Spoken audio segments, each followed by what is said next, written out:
as ISIS had stepped forth from the backwater of conflict in the Middle East to present itself to the collective awareness of the global populace.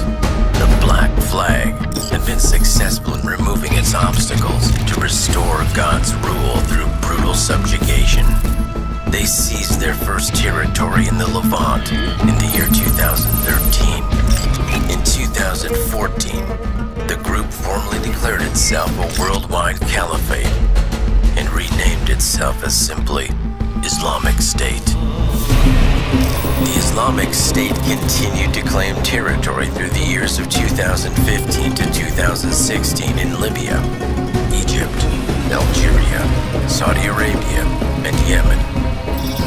Through the cooperative efforts of Russia and China in 2016, IS was successfully driven out of Syria and Iraq, weakening their presence in that part of the world, and were forced to refocus their efforts to press further into northern Africa. The following year, Egypt fell to their advances, and they furthered their influence in Libya.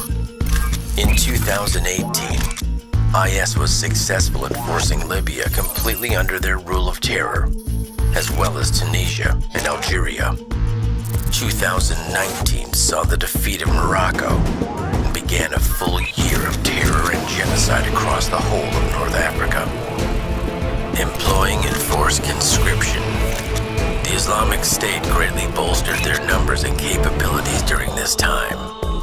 The economic drain on the North African regions under the control of IS forced many millions to flee the region, exacerbating the refugee situation all over Europe. Those who stayed were forced to fight for IS, or to produce weapons for their military forces.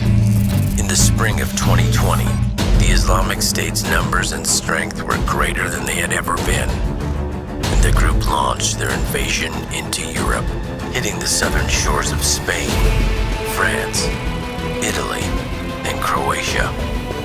The situation was dire, and the forces of NATO united for the first time in history in order to repel the invasion.